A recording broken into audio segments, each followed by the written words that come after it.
Use the sun to generate your own electricity. Plus, Adam Sandler tells us why his website is so unique. And Pat will show off his 500,000 megabyte server. Live from the studios in San Francisco, it's the Screensavers.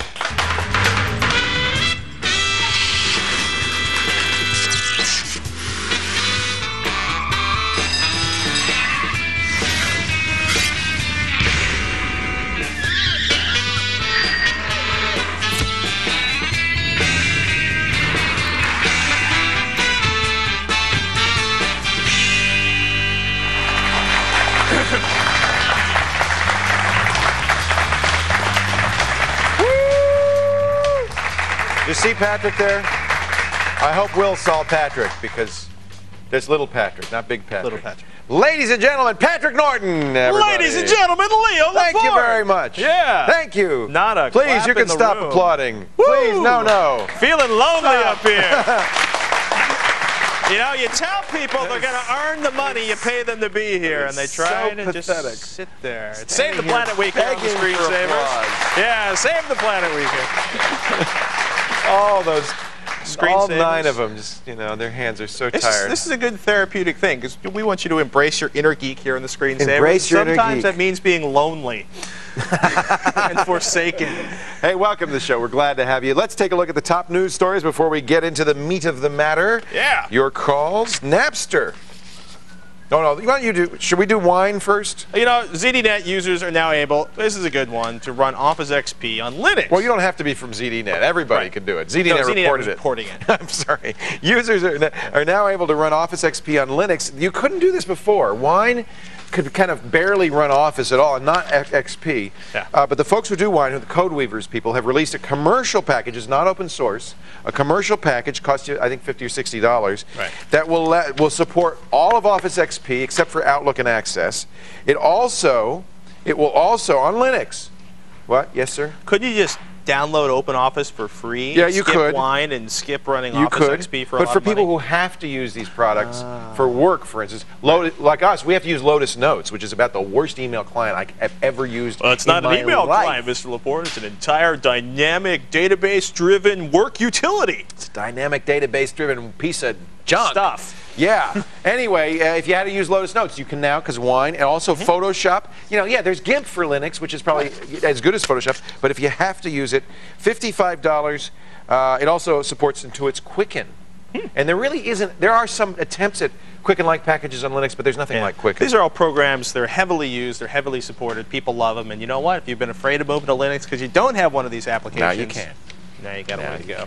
can. Napsters, well, the money that actually dropped money on Napster, it looks like they're Oh, this is a getting funny sued. story. They're getting sued. Yeah, Napster's is it Hummer Windblad? Hummer Windblad, which is a venture capital firm that specializes in investing in software, and was one of the very first people to put money up for Napster when, what's his name, Sean Fanning went around saying, please, please, please. Actually, it wasn't Sean Fanning. It was more John Fanning. There's a whole ugly, there's a whole ugly story. John Hummer and Hank Berry, who are 2 of the partners in Hummer Windblad, are said to have encouraged illegal sharing of copyrighted material in this lawsuit. So the Recording Industry Association of America is suing. I think this is unprecedented. The first time ever a venture capital firm has been sued for the actions of a company that they invested in. According to Mark Heeson, who I guess is with Hummer Windblad, it says, even without the threat of direct suit, investors in innovative technologies face the very real risk of loss of their investment. You should just leave us alone. We lost enough money in Napster. Why are you suing us? Yeah, and I got to be honest. The other thing is that there were some other. The story is that a number of venture capital firms look at Napster and went, "Oh no, no, Hummer no." Windblad said, "No, come to Papa. Yeah, come to Papa." Interesting. Well, I don't know. What do you think? Are they liable for their investment? We're going to find out in the courts, aren't we? If they push them, and this is what, of course, the RIA is saying, if they push them towards illegal piracy, well, yeah. But if they thought, oh, peer-to-peer, this is interesting. There's this side of it or if there was that we don't like. Let's say an early business plan that actually suggested that if they could gain enough of a client community, they could force the recording. And this is defending the recording industry. How did that happen? They could negotiate their own terms with the recording industry. That would put this in a very different light. It's an interesting idea. Messy. Interesting idea. Let's get to our phone calls. That's the news of the day. George joins us on the line from Tampa, Florida. Hello, George. Howdy, hi, Leo and Patrick. How are you, sir? Good. Are you in your library?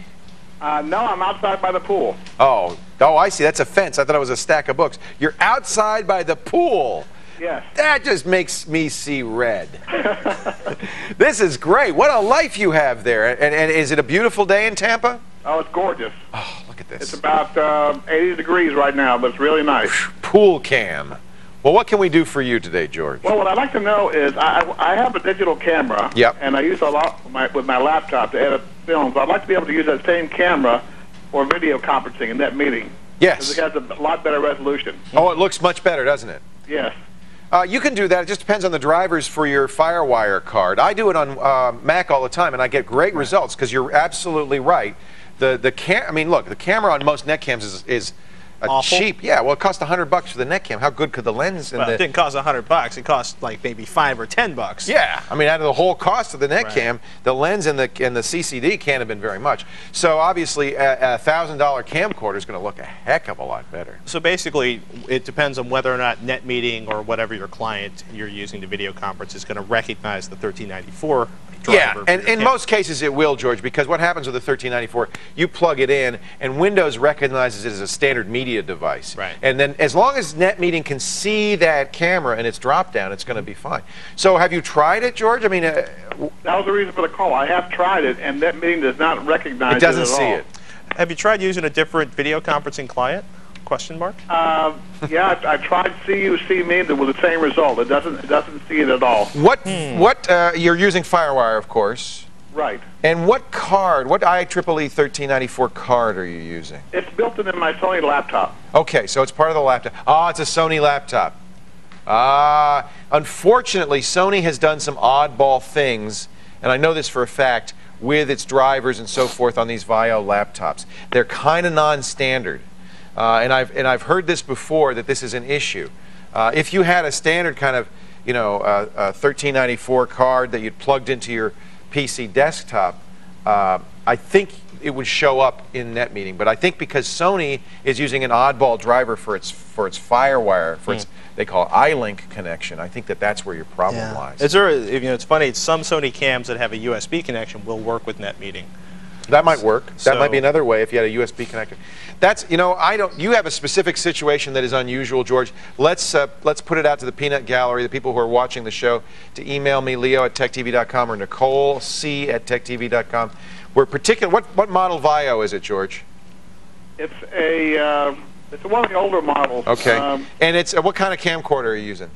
A Sony camcorder. Of course, Sony to Sony. Yeah, I'm almost positive it's because the VAIO driver for that iLink port is non-standard. That's why Windows is not seeing it as a standard video device. But it may be, for instance, possible to use a kind of different driver. Let's see if somebody has figured out how to do this with the VAIO. So it's a Sony camcorder, FireWired or iLinked over to the VAIO. He wants to use NetMeeting. You understand the problem. Experts, we throw it out to you and our audience. They're usually pretty good at this, George. If we don't get it by the end of the day today, maybe we'll get it for you tomorrow, okay? I appreciate that. Thank you very much. Hey, thank you. What are you using right now for the What do you mean? for the camera? Are you just using like a cheap? I'm just using an IBM PC cam. Okay. Yeah, I mean the picture's pretty darn good, but I guarantee you'd be better with a camcorder. It's also a wireless connection I'm running with. You're kidding. Nope. Oh man, look at that. And this guy is just living out there by the pool. So you want to work at the pool? Is that what you want to do? Exactly. That's why I got the laptop out here. What do you do for a living, George? I'm a consultant. Yeah, of course you are. Of course you are. Hey, thanks for the call. We appreciate it. Thank you. Consultants know how to live, don't they? Out by the pool, camcorder. What you need, though, is a special backdrop behind you that looks like an office, okay? So you can be out by the pool, but no one knows you're out by the pool. This is actually a software that you download that will... Apparently, in some cases, you actually need a DV software to adapt it. We're going to research some more of this and see. I've done it before with the standard thing. I think it's the Sony. On your on Mac or on PC? Well, I've done it on the Mac, but I've also done it on the PC, and I think it really is the Sony is the issue. It's a driver issue, obviously. Okay. Don't go anywhere. You're going to miss funny guy Adam Sandler. He's going to reveal a gadget he cannot leave home without. And after the break, I could make a joke there, but I won't. Make your own power by taking advantage of the sun. We're going to show you how when the screensavers return.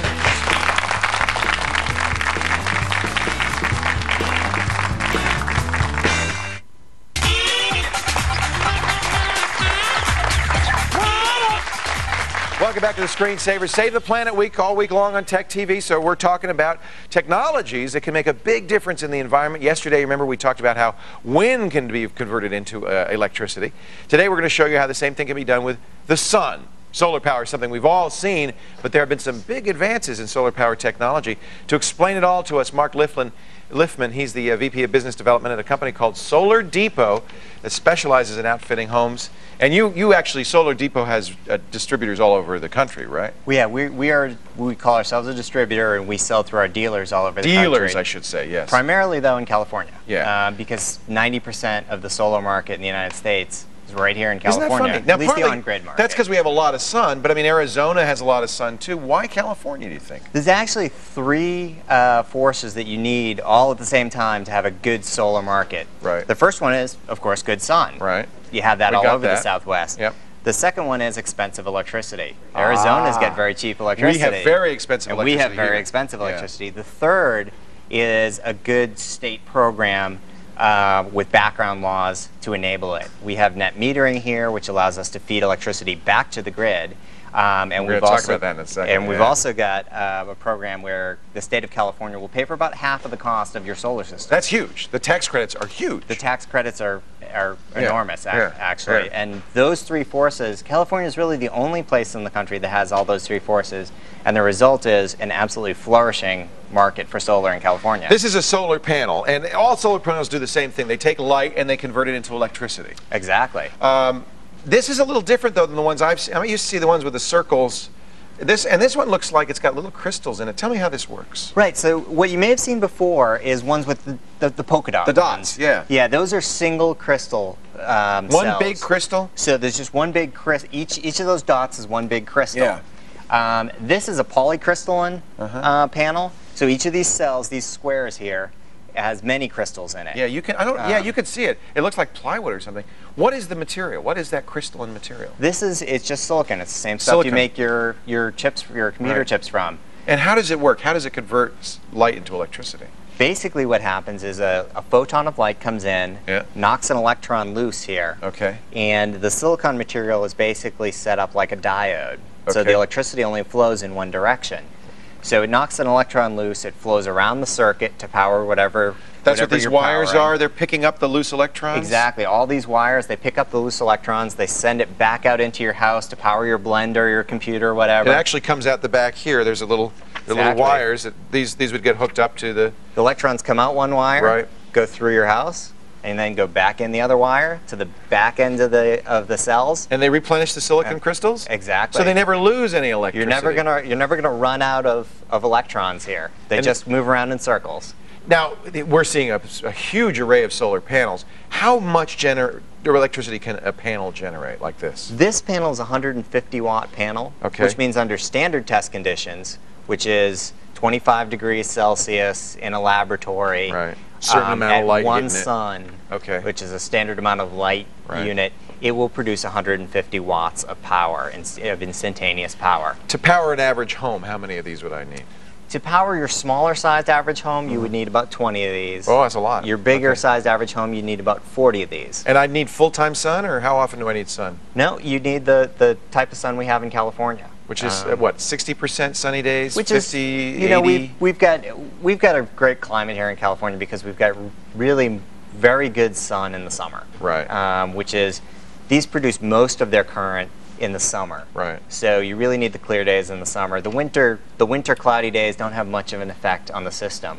Well, that's why these are not connected directly to your light switches. These are connected to batteries, right? Generally. Well, you can actually connect them to batteries. Yeah. Which would then store the electricity and use it as needed. And then use it when you need it.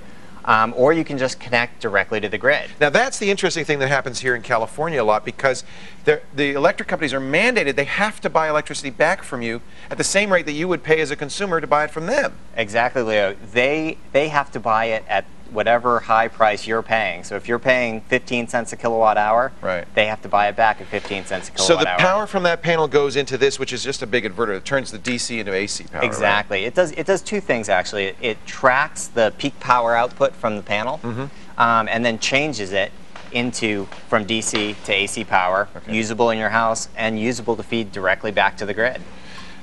What happens? I mean, how do I get it to the grid? Do I have to? Is there a special pipe that the PG&E puts in, or what exactly? You don't have to do that much. The DC goes in one side of this. Yeah. The AC comes out the other side. Do I plug it into the wall? Where do I feed it? You plug it right into your circuit box. Into the meter. Back.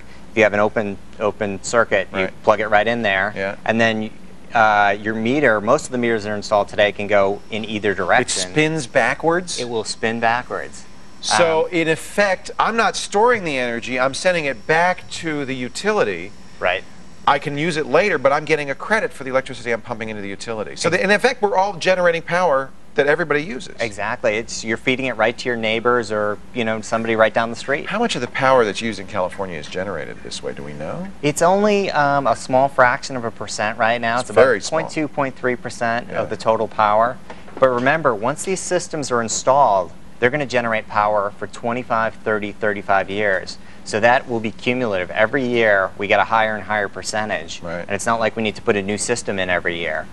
So these panels, they work for about 30 years without, there's no maintenance? They have a design life of 30 to 35 years, or as high as 40 years. They're actually guaranteed for 25 years. Okay. And then you would replace them? Is that what would happen? They'd wear out, or? They actually will probably keep working, but the power output will drop over time. Are we seeing big jumps in the efficiency of these panels? I mean, that's, I think, one of the areas where there's some improvements, right? You are seeing small incremental jumps in the efficiency of the panels. For example, this is a 150-watt panel. Right. The company that makes this, BP Solar, actually came out with a panel that's 160 watts on the same footprint this year. Just a little bit more. So they're getting a little bit more each No big year. breakthroughs in the technology, just incremental improvements. No, it's probably the number that matters is your dollars per kilowatt. Yes, getting the price down for those. And that has come down at about 5% a year over time. That's great. So when you couple that with the fact that electricity in California, at least, has increased at an average of 6% a year over the last 30 years. They're going to meet in the middle. So the lines are crossing, and we're actually just at the point where the lines are crossing in California, which is why you've seen the market take off in the last 2 to 3 years. I've been very interested. I've priced these, and it seemed to me that it was about 10 years before I would amortize the cost of this. It's like paying your utility bills 10 years ahead of time. But after that, you get another 10 or 15 or 20 years of free power. Exactly. So that makes a lot of sense if you can put the capital up front. Yeah, and you're probably on the baseline rate in California. Right. There are a lot of people who have these $200 and $300 electric bills who have air conditioning and a pool and 8 computers and 3 fridges and the whole bit. Those people actually pay much higher rates than you're paying. Right. For those people, the system pays for itself in about 5 years, and the rates of return on their capital are about 15 to 20%. It's a neat technology, no pollution, very effective. It uses something a renewable resource we've got lots of, sunlight. Absolutely. I think it's a great idea. Hey, Mark, thank you so much for coming by. Mark Liffman is VP of BizDev at Solar Depot. You can go to solardepot.com to find a dealer near you. And there is a really long, extensive, very interesting article explaining how all of this stuff works and how you can make it work for you no matter where you live in this country. Check it out at thescreensavers.com. Stay put. Can you imagine 1/500th of a petabyte in one machine? Do you even know what that means? I don't. We'll do it in a little bit. Up next, Kevin's got a tip from the dark side. Watch him crack the passwords on his hard drive, even if he's using NT. But first, let's get Windows savvy with Nicole's groovy tip. Windows XP has built-in support for zip files, but you've already got WinZip or WinRAR, I'm sure, so you don't need it. We're going to turn it off. To disable it, you're going to type this command, this string, into the run command. Now, it's long. You can get it in our show notes. Then you're going to reboot your machine. If for some reason you should find that you need to re-enable it, you're just going to type this string, which is also in our show notes. I've got the answer to George's netcam question. If you want it, stick around.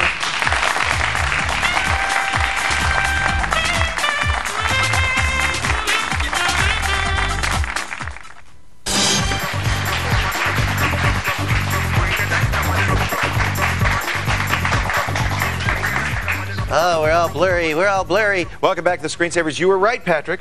Got a lot of email from people who said that Orange Micro program, the webcam, what was it, Webcam DV? Webcam DV. Does in fact work, and it works with net meetings. So maybe that's the solution if your drivers don't work. Because I remember at one point there were some major changes in the way that NetMeeting handled video and the way the operating system handled video, but they never updated NetMeeting. There's some messy stuff in there. I may be confused, but I'm pretty sure in some cases that the netcam, your FireWire card, shows up as a standard Windows video source, which NetMeeting would see. But this, anyway, try it without first. If it doesn't work, a lot of people have written to us. Nicole says and said this is it. Webcam DV from Orange Micro. So all right, there you go. David on the Netcam network from West Manchester, Ohio. Hi, David. Hi, Pat. How are you? How's it going? Okay, so far. Good. Uh-oh. Sounds like all the pans fell off the shelf there. No, that was the chair. Oh, okay. What can we do for you? I got a video game of model planes, and it came with a remote. The problem is it's a 15-pin remote, and I don't have a connection for that. It's one of those, joystick connectors? Is that what it is? Yeah. Except it's got two sides on it. It's got what? It's got two sides, two joysticks. Oh, I see. One for, like, the tail and one for the wings. Yeah, because the old sound cards would have those joystick connectors, but nowadays everybody uses USB. What we need is a joystick to USB connector. Ooh. Is that the kind of thing I bet you? So what do you want to do? You say you're going to control it with your PC? Well, I want to control it with a joystick, but I got two 9-pin connectors in my machine, and I've also got USB open ports, but I was wondering if there's an adapter to fit it in instead of having to go out and buy a new sound card or something to hook it up. So you could use one for the USB and one off the existing MIDI connector. Oh, I'm sure there is, because basically, that's just a MIDI connector. Right. And so even if you could find a USB to MIDI translator, which I'm sure exists. I'm still looking at the USB. There you go. Belkin's got a USB joystick adapter, it looked like right there. So that's basically what you need, David, is a converter. And is there software that comes with this thing? Or? Yes, the drivers. The drivers do. So they're now that may be an issue, because if the driver's expecting it to show up on the joystick connector, that's not where it's going to show up if it's a USB connector. So that may be an issue. What do they say? They expect people to have two joystick connectors? I guess. And they don't say anything in the instructions or the manual on that? Nope. All it came was with the connection. That was it. Did you try giving the company a call to see how they set it up when they were testing it? I tried to, but I kept getting a signal. It was ringing, and I gave up finally. Well, you got us. The good news is this thing's only $6. It takes that 15-pin connector there and turns it into a USB connection. I'm not sure if the software would work with it, but it's certainly worth a try. Give it a shot. I mean, I've used that kind of thing, connecting old joysticks to the new USB ports, and that works fine. Either that, or get a garage sale audio card and see if that works. That might be you get an old Sound Blaster 16, and you'd be all set. Okay, David. Hey, thanks for the call. We appreciate it. Right now, it's time for a tip from the dark side of computing. Kevin the Hacker Rose is here to answer a question we get a lot. People forget their NT passwords. Thanks, Leo. I like that title. Before getting into oh, great, here it comes. Welcome to the dark side. Blah. Okay, here we go. Before getting into the software, though, I want to tell you this is a dark tip, so it can be used for both good and evil. Now, hackers use this piece of software, but so do system administrators. So please, please, please, if you're going to use the software, use it for good. Now, that being said, let me show you how to crack some Windows passwords. Let's say you've lost your Windows password and you need to recover it. We can do that. Simply fire up Loftcrack, and it's also known as LC4. So what we're going to do here is we're going to fire up the application and then choose Import. We're going to choose Import from Local Machine. What that's going to do is it's going to look at the registry and pull up all the different user accounts on the machine. You see here we have administrator, guest, Kevin, Leo, Pat, and it also pulls up all their hash marks. If you look here over on the right-hand side, see all these hashes here? Those are your passwords, but those are encrypted. So what we're going to do here is just press the play button here, and what it's going to do is attempt to crack these passwords. And if you take a look here, And the password has already been cracked for the administrator. Its password, which is obviously not a very good password. The guest password was empty.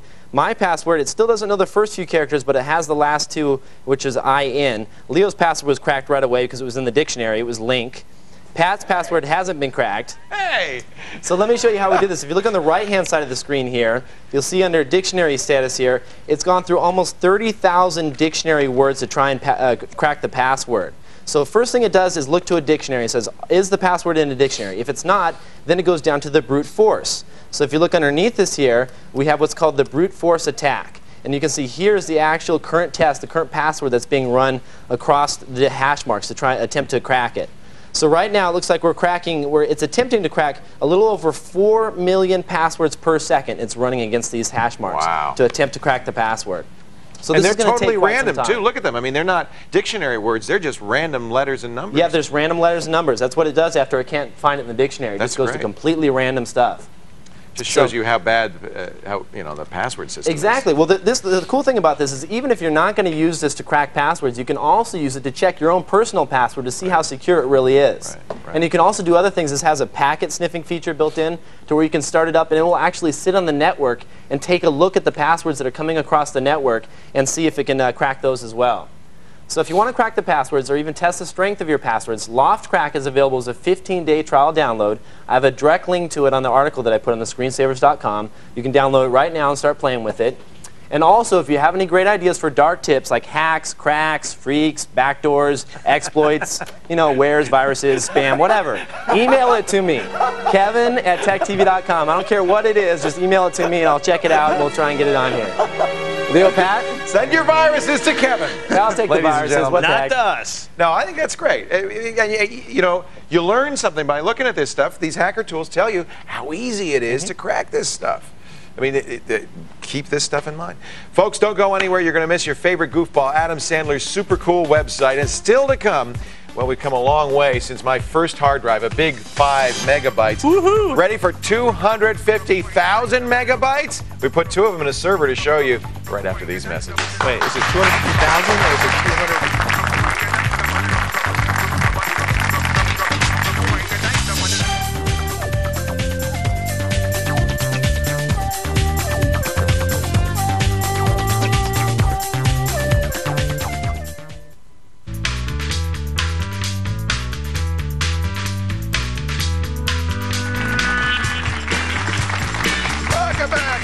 Admit it, you bought Stephen King's Lang word processor. I did. I love it. Welcome back to the Screensavers. I'm Leo Laporte. Coming up this half hour, find out who that star, that goofy guy, Adam Sandler, what he's doing on his website. Plus, how to troubleshoot. Sounds so naughty when you say it. Sounds naughty, doesn't it? It might be for that. All I know. How to troubleshoot a bad install from a Windows update. Uh-oh. Somebody did it. We'll see how we can back out of it. Our next caller, in fact.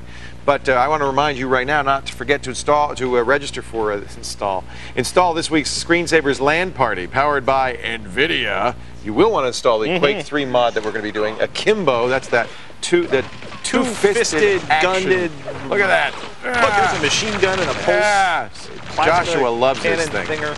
So if you're going to play Akimbo with us, you better register. Go to thescreensavers.com, click on Join Our LAN Party. 200 people will be invited. Only a few will get to play. Even fewer will survive. Even fewer will survive. Grab your guns.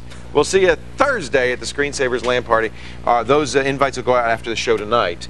So if you don't get invited tonight, just go back to the website and register for next week's LAN Party. There's always another LAN Party at the Screensavers. I don't know. We're always fascinated, right? Moore's Law is making processors faster and faster. Faster and faster. And then there were hard drives, which are just getting ridiculously large. Yes. You just bought one that was, what, 250 gigabytes? No, actually, I have 2 on loan from Western Digital. Okay. 250 gigs? 250 gigabytes on a single drive. Now, you can't see that on a normal system, don't you? You can't see that. Windows can't see the entire 250 gigabytes without help. As a matter of fact, Western Digital says, look, you're going to need a third-party adapter card running over a PCI slot and to do 48-bit addressing, because the maximum Windows can see, whether it's XP or 2000 or 98 or whatever, is 137 gigabytes. Right. We never really thought we'd have this problem. 137 gigabytes sounded ridiculous, right? We're there and gone. Yeah. So we started playing around. I started playing around with the idea of doing a 0.5 terabyte home server. That would be 500 gigabytes. Yeah. 500 gigabytes. Yeah. Half a terabyte or half a quadrillion Right. Right. Okay. And what I started thinking is like you can do that, right? We were playing with 100 to 180 gigabyte hard drives. 137, you start sort of flatlining what your operating system can see without help. Right.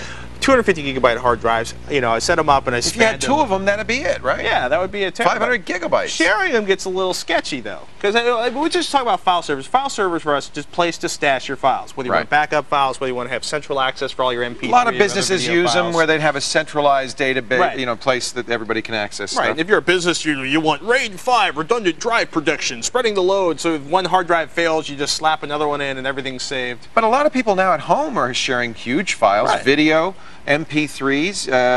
You have all your pictures online. You might want to have a centralized file server in the house. And for most it should of us, be big. Exactly. But for most of us, 40, 60, 80, 100 gigabytes is going to be more than enough. But that's your desktop. I want a terabyte. Well, you're going to have to work for How about a half a terabyte? Half a terabyte, you're still going to have to work for. Really? The simplest Is it hard? way to do is, well, you know what? It's setting up the file, to set up a file server, a place to stash your files somewhere else. All you got to do is take your old 98 box or take an XP box and basically take one of the partitions on that or one of the hard drives on that and turn on file sharing. That's easy. It can be just that simple. Easy. Right. It can be just that simple. But I want more storage. So you've taken your old computer, and you put more drives in here. How many drives did you put in here, and what did you do? This one actually, I took a pair of the 250 gigabyte Western Digital drives, spanned it across it to make one giant file, which you can do that in the disk administration tools inside of Windows XP, and created, you know, basically there's the additional card that actually thoughtfully. Now I don't know if you can see it up there. It actually comes. Is that like a promise card? Or? It's a promise card that they actually Western Digital special IDE card. Yeah, I have two of these sitting around here because they ship one with each one of the hard drives. Oh, do they? Yeah, basically, they know you're going to need for it. $350, they just threw one in the box. You know what I mean? For $350 a piece. Spanned it and turned on file sharing. What's interesting though is then you end up with NTFS file sharing because it's inside of Windows XP. Oh, well, because Windows FAT32 can't see these big hard drives either for another reason entirely. All right. Exactly. So one of the interesting things I'm playing around with, another piece of software we were talking about before the show, is Clark Connect, clarkconnect.org. Right. Remember we talked about smooth, because all this comes back to, like, I've been recycling all these old 200, 266 megahertz Pentium boxes. Right. What Clark Connect does, it actually runs, you basically boot it off an ISO It's disk. a special version of Linux? Yeah, and unlike Smoothwall, which is a dedicated firewall and takes over the whole system just to use as a firewall, what this one does is it can be a web server, it can be an FTP server, it can be a file server, plus it'll do a firewall, plus it'll do DHCP, and it installs it all in one box. Didn't really like trying to recognize the 250 gigabyte hard drives. Although Unixes have the same kind of problems as Windows do. They tap out at 137 as well in most cases. So. Which is an interesting thought when you start playing around with it. I'm going to keep playing around. I want to do a full review on Clark. So Connect. what do you have? Cool. What have we got here? Right now, I've got a Windows XP system with a shareable drive. It's actually after. This is the really sick part. Is after it's been partitioned, it's coming out at about 465 gigabytes. All it would right. be about 480 gigabytes, but apparently it's using about 15 gigabytes internally. And the beauty of it, and we're going to have to show you this at a later time. We've run out of time. You control it all with this simple Atari joystick. Kids, he's lying. But I thought that's what you were going to do. Well, you know what? We'll work on that next. Okay. Look, I get all the power I want. All right. We talk more about building your own file server at home up at thescreensavers.com.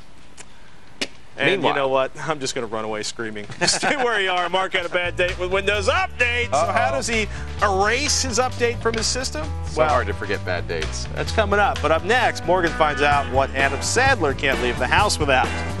All following these quick messages. His engineers did that.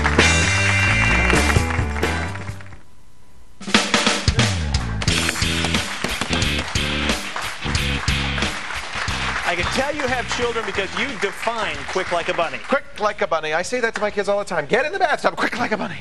Cross the street. Huh? Quick like a bunny. Quick like a bunny. We say that. Yeah. Yeah. We all know celebrities can be pretty clueless when it comes to technologies. Why is that? But they sure have some creative uses for their tech. Morgan Webb met up with the star of Anger Management, the hottest movie out there, 2 weeks in a row at #1, Adam Sandler. And she got the latest from Happy Gilmore himself. Happy Gilmore himself. This seat's available. Oh, okay. Thank you. Adam Sandler, you're in a new movie called Anger Management. Whose idea was it to pair you with Jack Nicholson? We all wanted Nicholson. Yeah. Yeah. And so was it really exciting when you got him? Yeah, it was baffling. Everybody was like, he said, what? Really? All right. You're on my side of the armrest. We're not going to have problems, are we? He does lend a touch of class to the movie. Yeah, he almost makes me look like I'm actually better than I am. I appreciate that. You allow your fans to meet the real you through your website. Can you tell us a little bit about what's there? Love the website. I love doing that. I'm proud of it. There's some very cool video clips. Yeah, There's a lot of video clips of Meatball. Can you tell us a little bit about my dog is definitely the star of my site, Meatball. He gets a lot more fan mail than I do. Do you use your website to communicate with your fans at all? Yeah. I try to keep them up to date with what we're doing, you know. And I also try to make them laugh. Do you have any favorite gadgets you take with you? Gadgets. No matter what, I have my television remote control. Even like when I leave the house, I hold it. Do you have one of those universal remote control? I do. God, I am not good at that thing either. No one's good at those things, though. I suck. I got the, what's it called? TiVo? TiVo, sorry. And I have it in my office now, and every day I'm like, hey, will someone come in here and turn the TV on? I don't know how to do that either. All right, well, good luck with your TiVo, and thanks for talking with Tech Say TV. hi to your family. All right. All right. She got up and left. I like that. She's out of there. You can watch. There was more. It was in the middle, though, not at the end, because she's gone.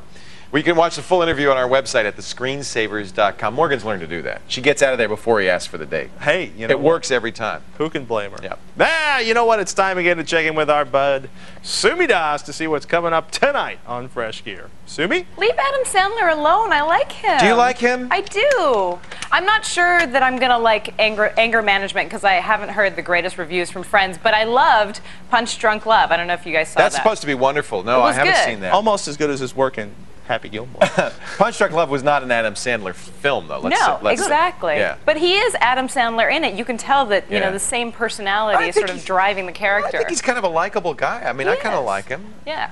I mean, he sang that whole, what was it, the Red Hooded Sweatshirt song or whatever? Yeah, his songs are great. Yeah. Hanukkah. Anyway, Yeah. we got some changes coming up on Fresh Gear that we want to tell you about. First of all, we're in new digs. We're going to be here in the studios. And second of all, starting next week, we're going to be on Tuesdays instead of Wednesdays. So you'll be seeing me on Tuesdays. I just want to let you know that. Thank you for letting me know. Yeah, no What problem. about tonight's show? Do Tonight's we show have one? is good. Yeah, of course. Okay. Of course we've got a show tonight. We've got a show tonight. It's at the regular time. And one of the things that we have on tonight's show is really cool. Now, Patrick, I know that you're a bit of a sailor, right? Bit of a sailor, A bit of a sailor. Well, I've got a new way for you to explore the seas. Check it out. We think you know about submarines. In fact, forget about calling it a sub. Graham Hawkes calls his invention an underwater airplane. 2 wings, thrusters, flight controls. He makes a good case. Treats the space as a purely three-dimensional space. It's just not aware of gravity. Conventional submersibles just sink up and down. Made of aluminum, fiberglass, and foam, it took 5 years and a 3-dimensional design program to create this craft. It's capable of taking 2 people 1,500 feet below sea level. They can stay there for 8 hours before batteries and oxygen give out. Looks like fun, but $15,000 for lessons and classes, so it's a bit expensive. Not to mention AutoCAD, which is like $1,500. Autodesk? Yeah, They're looking AutoCAD, for yeah. corporate sponsors, if you couldn't tell. I guess Autodesk is one of them. He needs the money because that stuff's expensive, so. Yeah. Thank you, Sumi. Thank you. That's what's coming up on Fresh Gear tonight at its old time 9:30 Eastern Standard. Yeah. Still to come, watch Leo and I help Mark remove a bad update from Windows XP. But first, get smarter with Nicole's super duper new web tip. I don't know about super duper, but I spend a lot of time at work surfing the web, looking to plan my next vacation. And I've got a site that will not only update you on the weather, but on travel tips. It'll let you diagnose your flu, and it'll plan all of your vacations for you. Let's go to weather.com. You can even download an application here. It'll put your weather right on your desktop. I'm going back to planning. We've got more TSS coming right up.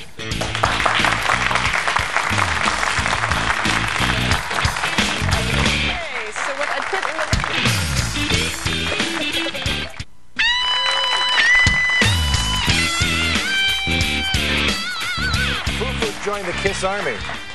I'll tell you. Mark on the NetCam network from Cambridge, Maryland. What do you I'm just confused. You missed the KISS. Hello, Mark. Hello, Leo. Hello, Pat. Hey. Oh, look, another NetCam. Man, it's NetCam day on the show. Great to see you, Mark. What can we do to help? I installed Microsoft update 811493, which was having to do with not fixing the kernel. Not 811493. The very one. Oh, what happened?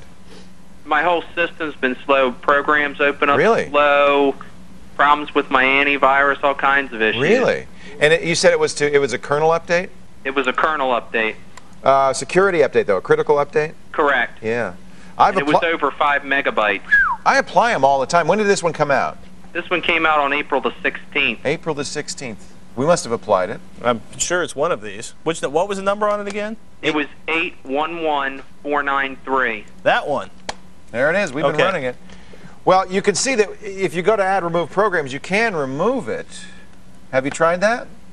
I haven't tried anything yet because I didn't quite know what to do. Yeah. The nice thing about the way the XP hotfixes are set up, if you look over all the way at the far right side of that control panel, if you highlight the hotfix, again, Add Remove Programs. You basically, in the Add Remove Control Programs, you hit Remove, it'll take it out of your system. Now, when you remove it from your system, you may or may not create problems with dependencies on later hotfixes, or the part that I love the best, you are then, if it's a security fix, you're then opening up your system to whatever problems that fix was designed to cure. I would go to Microsoft and read up on that particular one, see what they say. Unfortunately, they're not real forthcoming in a lot of the descriptions on these hot fixes. Are you sure? So when you installed that one, that's the one that made your system slow down? That's correct. I mean, I've read a lot about it over the course of the weekend, and a lot of other people are having the same problem. Oh, really? Interesting. Well, you know what? For now, I try removing it and see if that solves the problem. If that speeds your system back up. And the other thing is, about the only other thing you can do is call and yell at Microsoft and say, hey, why is this slowing down my system? Fix it. And if other people yell that, then they should do something. Well, I mean, if others are complaining about it, apparently there is something wrong with it. We've installed it. I installed it at home, and I don't think we've noticed. But now that you mention it, Mark, I'm going to have to take a look and see. Or uninstall it and see what happens. And then I guess the thing to do is, if it really does cause problems, and I am seeing, by the way, that there are, I've just did a search for it, and there are a lot of problems associated with it. It probably will be updated at some point. I mean, Microsoft's not going to let people sit there and suffer. So what I would do at this point is check to see if the security flaw that it's fixing is something you can live with. If it is, then uninstall it and wait for a better patch. Yeah. And then we'll have to do some more. It's a buffer overrun in kernel message handling that it fixes. I wonder if that's the one that I'm going to read the tech support document on this. I think that may actually be one you do want updated on your system, unfortunately. Unless it slows everything down. All right, good call, Mark. Yeah, we'll take a look at it and see if there's something you can do instead. And everybody should call Microsoft. Yeah. Email them. They'll fix this. They've got to fix it if it does really causes problems. This has happened in the past. If enough people yell about it, they'll fix it. Folks, don't go anywhere. We're going to be right back with some viewer email and our final wrap session. Word. Stay here.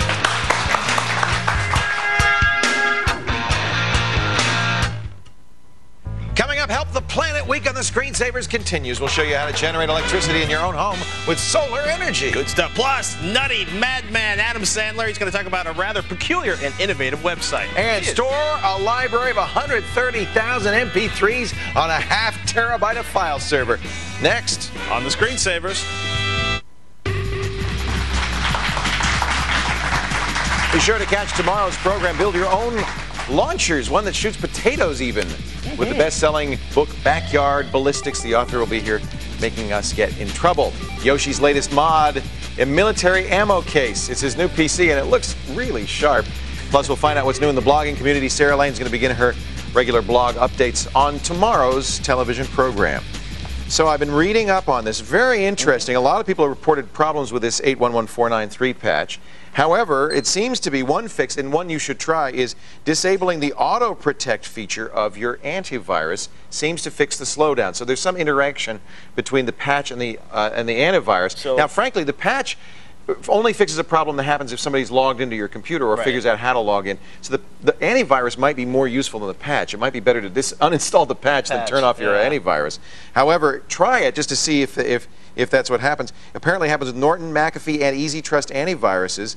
Microsoft says they're working on a fix to this. So apparently there will be a version of 811493 that won't slow down your computer. Some people are saying it really does slow it down a lot. So I'm glad we could talk about this a little bit. Yeah. That's it for this edition of the Screensavers. I'm Patrick Norton. And I'm Leo Laporte. Thanks so much for joining us. We want to thank our guests, too, Mark Lifflin, Adam Sandler, and all of our awesome net cameras. Thanks for joining us this evening. I'll see you on Call for Help tomorrow at 3 p.m. And for the rest of you, have a great evening.